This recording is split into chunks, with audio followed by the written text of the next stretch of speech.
Welcome back, ladies and gentlemen, to another tutorial video on my channel. Below my videos, in my streams and so on on Twitter and Facebook, people ask me about my controller settings in Forza Motorsport 7.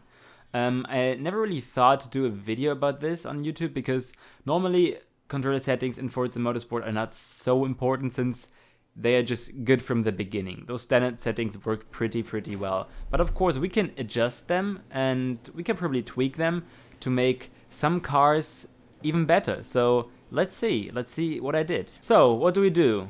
To change our controller settings, we head to the options menu and go to controller, of course.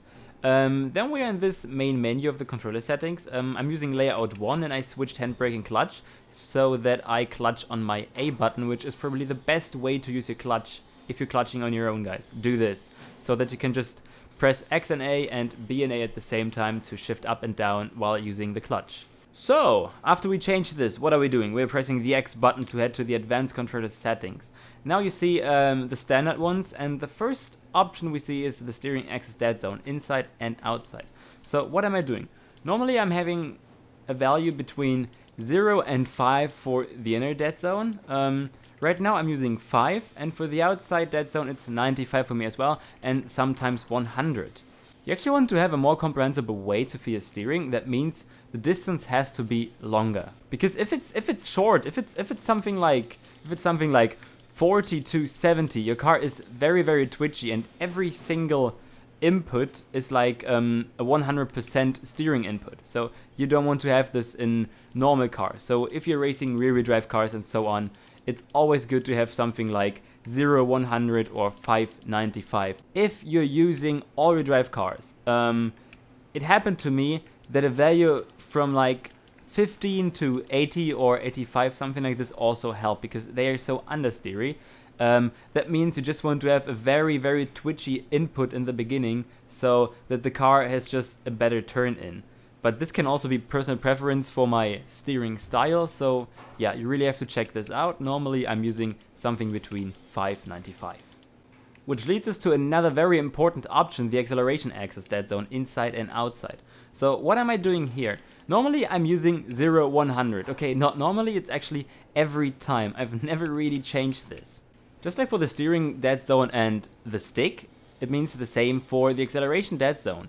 You're using the whole way, the whole distance of your trigger, of your acceleration trigger, RT most of the time. Every slightest input of your trigger will start the acceleration then, and it also means that you have to fully press it down to have like full throttle.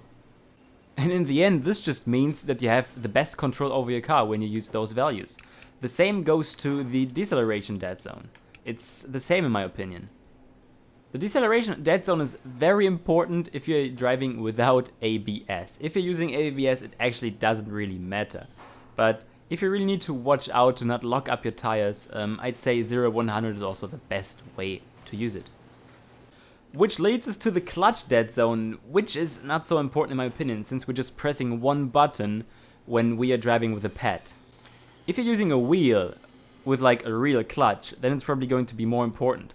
But since this is more for controller users right now, and most Forza Motorsport 7 players are using a controller, just set this to 0.20 to have like the lowest input needed to get the clutch working. Same goes to the handbrake dead zone actually.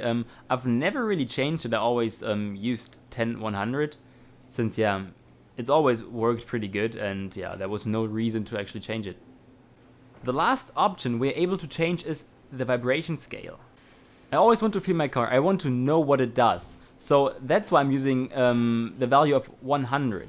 I always want to feel when my tires are locking up, when I'm oversteering and the right trigger is vibrating, when I'm going over curbs and the controller is just rumbling, you know. That's what I want to have. That's why I don't see a reason to actually decrease it. Forza is a very good game when it comes to controller steering, we know this. So one part of this being so good is the vibration, because you feel so much, because the controller is working with you. So don't change it, guys, don't decrease it. And well guys, that's it already. The video's probably very short, but yeah, there's nothing more to explain. Try out those settings, tell me in the comments which settings you are using, maybe you know it better. Maybe you know it better. Maybe you can give me some advices. So yeah, just let me know in the comment section and let me know if they helped. And yeah, don't forget to subscribe. Don't forget to smash that like button. And don't forget to come back, guys. I say